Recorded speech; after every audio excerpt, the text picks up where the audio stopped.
Pak Chandra, apa saja upaya yang sudah dilakukan sejauh ini, Pak? Apakah memang belum maksimal usaha-usaha dari pemerintah, terkhusus juga Satpol PP dalam hal ini? Iya, Bang Ota, sebelum itu kita juga ini merupakan fenomena yang cukup menakutkan ya bagi generasi muda kita sekarang ini untuk menyongsong bonus demografi kita di 2045 sendiri. Jadi sebelum itu sebenarnya kita juga harus tahu juga beberapa faktor yang menyebabkan ini terjadi. Tidak serta-merta mereka langsung turun ke ruang publik dan terjadinya konflik. Setelah itu ada ancaman-ancaman dan kegiatan-kegiatan yang mencoba untuk merugikan masyarakat. Jadi sebenarnya kita juga harus mengkaji lagi dari faktor keluarga, faktor lingkungan, terus faktor sosial mereka. Dulu ketika kita dikeluarkan dari sekolah itu merupakan suatu aib. Tapi ketika sekarang dikeluarkan dari sekolah, mereka malah membentuk suatu gerakan yang besar. Mereka menjadi trigger bagi teman-teman lainnya untuk mengajak, untuk membuat suatu kelompok yang keberadaannya mereka inginkan pengakuan dari masyarakat. Dan berikutnya, kita juga harus tahu bahwa tawuran-tawuran ini itu merupakan perpindahan dari lokasi A ke lokasi B yang tidak dekat. Itu tidak pernah. Jadi seperti ini. Kita tahu apapun fasilitas yang dimiliki oleh remaja-remaja kita ini pasti bersumbernya dari orang tua juga. Mulai dari kendaraan, media sosial, HP-nya, apapun itu. Jadi seperti ini. Pada saat ini, fenomena yang kemarin terjadi itu, tawuran terjadi pada seputaran pusat kota. Setelah kita laksanakan, kita koordinasi dengan TNI, Polri, Satpol, semuanya, di pusat kota ini sudah lumayan menurun. Tapi akhirnya mereka pindah ke pinggiran kota. Dan ada beberapa hal, jadi mereka ini juga sekarang itu titik-titik yang kita laksanakan patroli, kita sampai sekarang dengan TNI Polri itu tidak pernah berhenti untuk melakukan monitoring atau pengawasan yang kita laksanakan. Jumlah mereka ini banyak, Bang Ota. Ketika kita turun dalam jumlah minimalis atau kita pecah di beberapa tempat, itu akan menjadikan bumerang juga buat kita ketika bertemu dengan mereka. Karena mereka ini tidak segan untuk melukai pada saat ini. Porsi berpikir mereka itu sudah berbeda. Kalau dulu mereka tawuran antar geng mereka, sekarang tidak. Mereka menyasar kepada masyarakat dan juga korban-korban yang tidak ikut serta. Jadi untuk itu, pada pengawasan kali ini sebenarnya sudah banyak kasus juga yang kita dapatkan. Kami juga sudah banyak mendapatkan informasi tentang tawuran, karena juga kita juga mempunyai Padang Call Center 112. Dan juga sudah banyak beberapa tawuran-tawuran itu yang kita antisipasi untuk tidak terjadi. Banyak sekali. Yang menjadi permasalahannya pada saat ini, ada beberapa kasus kita menangani, kita dapat nih, kita tangkap. Setelah itu kita bawa, kita proses untuk penyidikannya, kita panggil orang tuanya. Bagi yang sekolah kita kembalikan ke dinas pendidikan.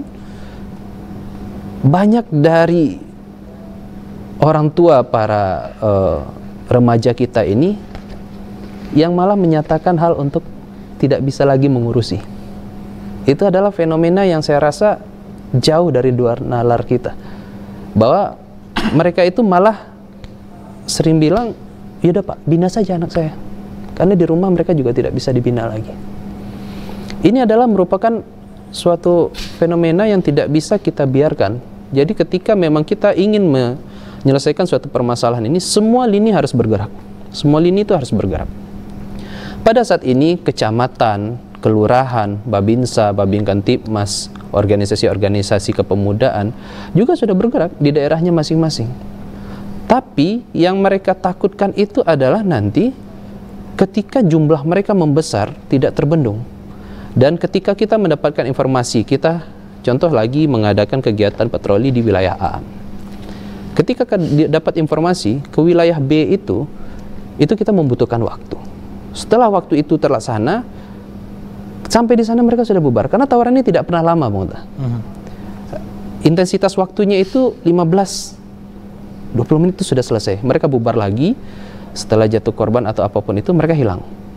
Jadi pada saat ini, apalagi sekarang Kapolda juga sangat luar biasa, Pemko Padang sangat mendukung program dari Kapolda sendiri, zero tawuran, zero balap liar. Jadi untuk itu, apapun itu bentuknya, kita tidak boleh kalah dengan fenomena ini. Jadi apapun itu kita harus tetap minimalisir dan kita turunkan dayanya. Seperti yang kita laksanakan bahwa kebanyakan anak-anak ini ketika di sekolah pun selalu dari kepolisian, dari TNI, dari pemerintah kota sendiri, mau Satpol PP, edukasi itu tetap kita laksanakan. Semuanya tetap kita laksanakan. Apapun itu bentuknya, dalam bentuk akademisi kita laksanakan. Dalam bentuk pengawasan kita laksanakan. Tapi memang ada kegiatan-kegiatan mereka yang mereka timbulkan ini hanya untuk mendapat pengakuan bahwa mereka ada. Jadi kekuatan semangat muda mereka itu dijalankan pada tempat yang tidak betul. Jadi untuk itu mungkin ke depannya ada beberapa hal, mungkin dari Bang E juga nanti ya Bang ya, di DPR memang kita membuat suatu wadah bagaimana untuk anak-anak ini bisa juga memberikan energi positifnya secara mereka semangat muda, untuk berikutnya bahwa ini bisa menjadi hal-hal yang positif, bukan menjadi hal-hal yang negatif lagi. Oke, kalau kita lihat Pak Chandra, ini seperti siklus yang berulang gitu, terjadi lagi dan terjadi lagi. Sebenarnya dari pengamatan Pak Chandra dan kawan-kawan aparat sendiri, apakah ada aparat, maksud saya di sini sindikat yang menggerakkan anak-anak untuk tawuran ini? Sampai saat ini tidak. Tidak ada? Tidak, karena mereka ini tumbuhnya seperti regenerasi. Jadi ketika ada beberapa yang sudah insaf, disambung lagi nih. Disambung lagi dengan regenerasi berikutnya. Dan memang paham-paham yang mereka anut ini, itu memang luar biasa sekali untuk mendapat pengakuan ini. Contoh seperti ini. Mereka akan diberikan label hebat itu ketika bisa melaksanakan kegiatan tawuran itu misalnya di daerah-daerah atau kantor-kantornya TNI dan Polri. Oke. Ada indikasi seperti itu. Jadi mereka tawuran dulu itu di sebelah Koramil atau di sebelah Polres itu terjadi. Tapi sekarang ketika kita sudah mengamankan pusat-pusat itu, mereka berpindah ke Padang pinggiran kota. Dan menurut Bang Ota, untuk ada yang menggerakkan seperti itu sampai sekarang kita belum temukan indikasi seperti itu. Tapi sejauh ini aparat kewalahan atau tidak Pak dengan intensitas tawuran dan jumlah anak yang cukup banyak ini? Sebenarnya tidak ya Bang Ota. Karena kegiatan ini mereka itu banyak. Mereka banyak kelompok dan itu tersebar di kota Padang ini. Ketika yang saya bilang tadi, ketika kita sudah melaksanakan kegiatan tawuran, kita bebaskan di sini, yang di sebelah sana sudah meletus lagi. Jadi seperti itu. Sebenarnya kewalahan ini tidak, ketika memang kita dari pemerintahan TNI Polri sudah semangat, tapi nanti ada beberapa hal yang membuat pekerjaan kita ini ada sandungan gitu. Tapi apapun itu bentuknya, kita tidak akan pernah melonggarkan kegiatan ketertiban ini.